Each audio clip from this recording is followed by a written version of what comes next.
This video is brought to you by patreon.com/worsttake. Get access to exclusive live streams and Discord servers, on-screen shoutouts, and early access to some videos when you join now. Help make sure that we can continue to make content like this by supporting the Patreon. Links are in the description down below.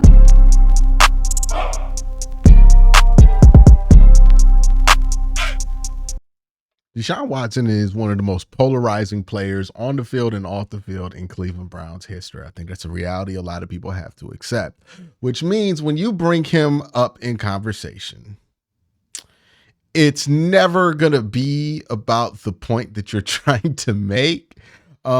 There's always going to be people who make any conversation on him a referendum of him on everything.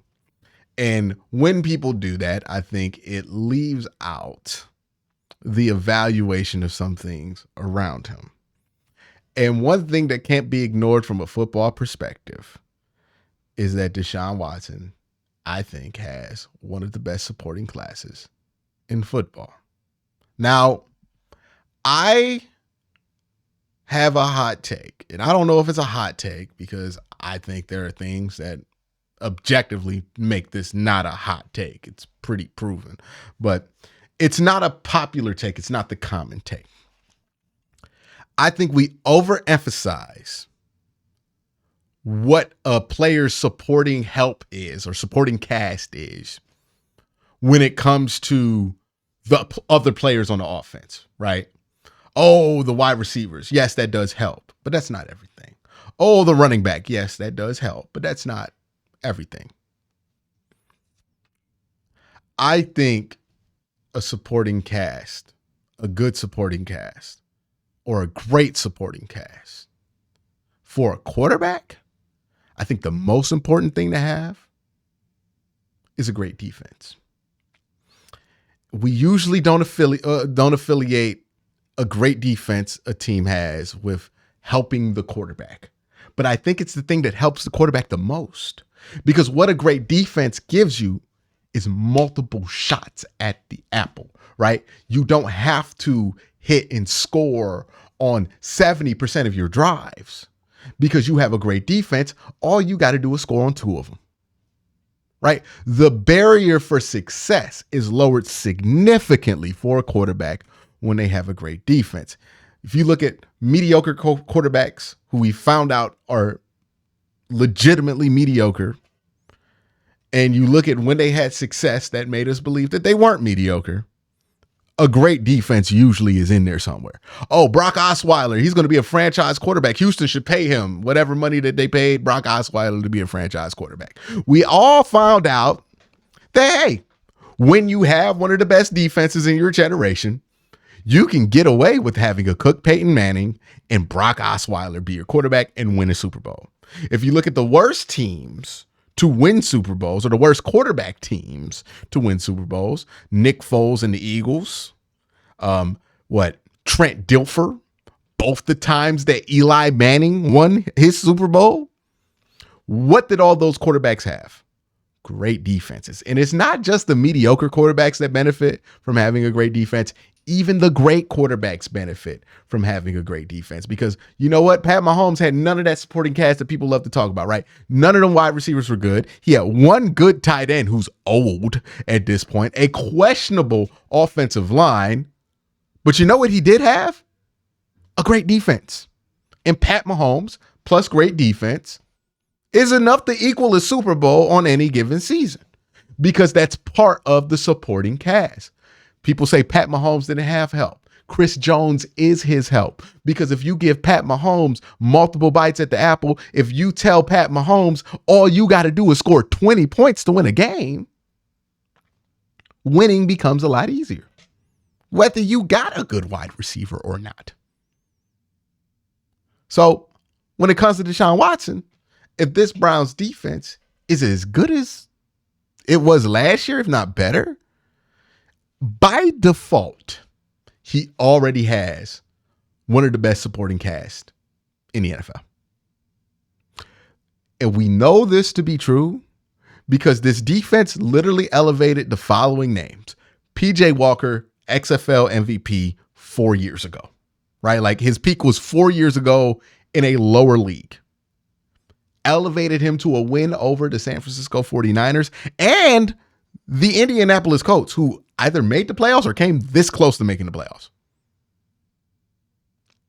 DTR, rookie, 5th round rookie. We saw what happened to Clayton Tune when he played, right? He's another 5th round rookie. DTR won a game in the NFL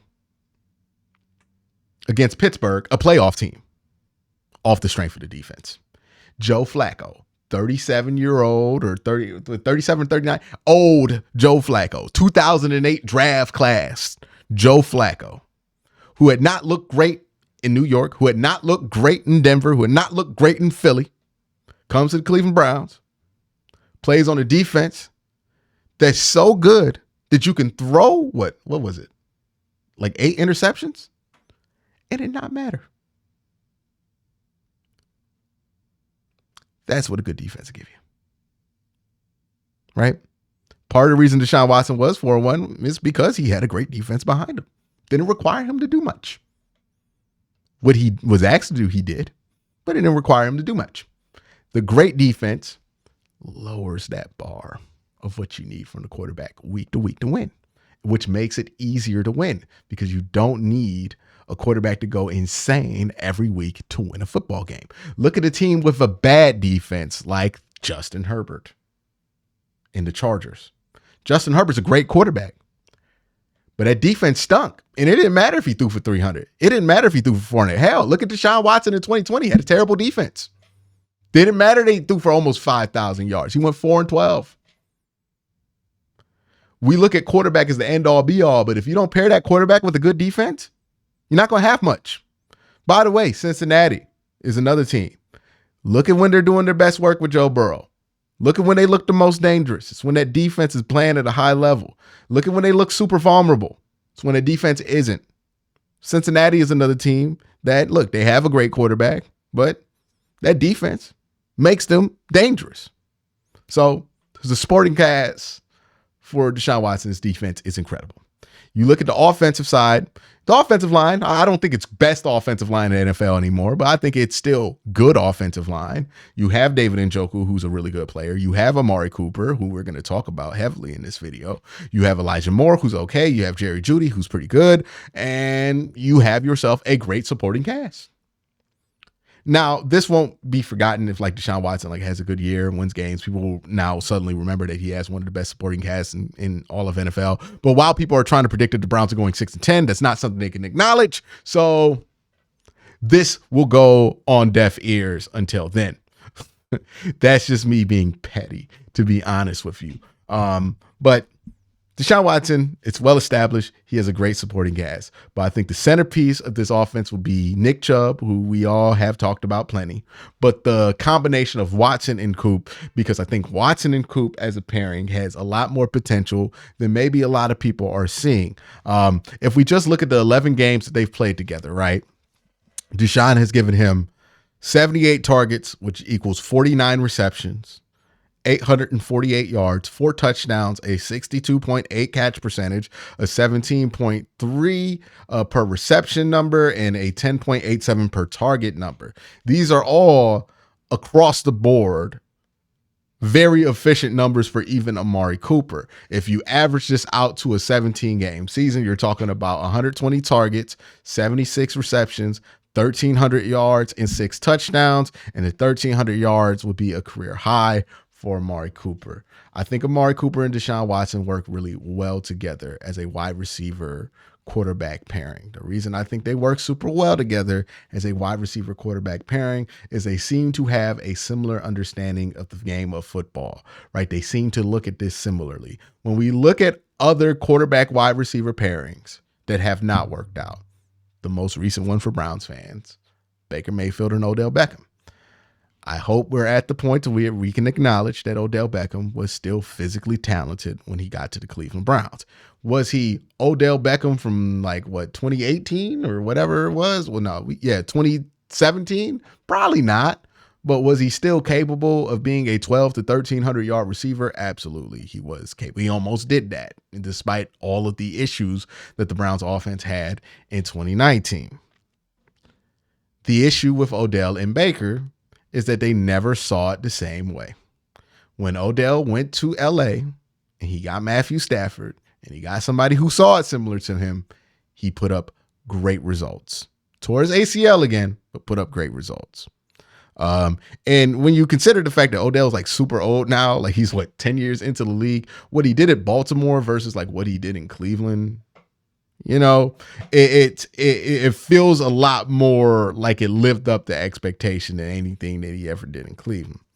The reason that is not because Cleveland was a bad city for Odell Beckham. The reason that is because Baker Mayfield was just a bad fit for Odell Beckham, and Odell Beckham was a bad fit for Baker Mayfield. They just didn't see it similar. Baker Mayfield is somebody who wants you to be in a spot at a certain time so he can fire you the ball and you can get it jammed in there. Like, that's what he wants you to do. You look at the wide receiver he balled with the most at the college level is Cedarius Lamb, right? CeeDee Lamb. And why was CeeDee Lamb the guy that he would go to? Because CeeDee Lamb would run a slant, you jam that thing right to his chest, and he would run with it, right? That is what he did well. Odell wanted you to see him break off his route. He wanted you to see him win in coverage and have the ability to be a veteran player and adjust to that. Now, ironically enough, that's the same thing that I'm going to talk about with Coop. Coop is a super cerebral player. He can do the stuff where he can be on time, like absolutely. But Coop is at his best when you let him cook a little bit, when you give him a little bit of freedom, when you say that he can help draw plays. And there were multiple instances this year where Amari Cooper and Deshaun Watson drew up plays on the sidelines that were very successful for this team. He is a very cerebral, smart player. Deshaun Watson is a very cerebral, smart football player. We know this about him. That's what made him stand out at Houston. That's what makes him stand out when he talks about football on his podcast. He's a very cerebral player. I think these two match up quite well. And I think if they do get together and they do get a full season together, I think they're going to get some career highs. Well, at least Deshaun will get some career highs in efficiency with Amari Cooper. And I think Amari Cooper is going to get some career, just cumulative highs from playing with Deshaun Watson. Also, I think one thing that Deshaun adds to the Browns passing attack is his legs, right? His ability when the Browns are 5 yards out from the end zone to be able to tuck and run will be something that can finish drives for a team that does not have a ton of wide receivers who can go up and get the ball. So I think this Watson and Coop combo is being slept on. Let me know what you think in the comment section down below. You have a great day. Have an even better night. Peace.